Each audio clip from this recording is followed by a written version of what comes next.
boas e benvidas e benvidos ao novo programa de Poesías en Fronteiras. Hoxe temos un programa moi especial dedicado á poesía, á creatividade e á nosa lingua. Estamos moi contentos de falar dunha iniciativa que une a tradición literaria coas novas tecnoloxías, o concurso escolar de videopoemas da Casa Museo Manuel María. Estamos moi contentos de falar dunha... Quen non o saiba, a Casa Museo Manuel María convoca unha nova edición, a 8ª xa, do seu concurso escolar de videopoemas. Unha fantástica oportunidade para que os máis novos exploren a obra de grandes poetas galegos como Rosalía ou o propio Manuel María, a través da linguaxe audiovisual.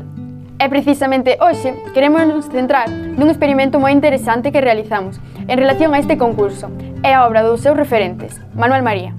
Falamos do seu emblemático poema Galicia, un texto que resume de forma tan fermosa o noso sentir, a nosa terra e a nosa identidade. Galicia docemente está ollando o mar. Ten vales e montañas e terras para labrar. Ten portos, mariñeiros, cidades e labregos, cargados de traballos, cargados de trafegos. Galicia é o que vemos, a terra, o mar, o vento, pero hai outra Galicia que vai no sentimento. Galicia é unha nai velliña, soñadora. Na voz da gaita rise, na voz da gaita chora. Galicia somos nós, a xente e máis a fala. Si buscas a Galicia, en ti tes que atopala.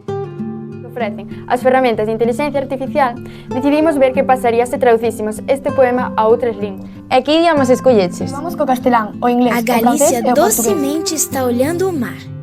Tem vales e montanhas e terras para cultivar.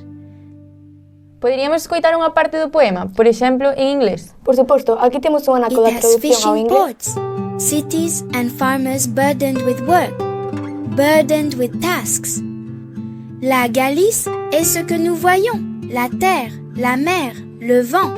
Mais il y a une autre Galice qui va dans le sentiment. É moi interesante escoitar como a tecnoloxía pode chegar a nosa poesía a públicos de outras linguas, aínda que, obviamente, a beleza e a musicalidade do galego son únicas.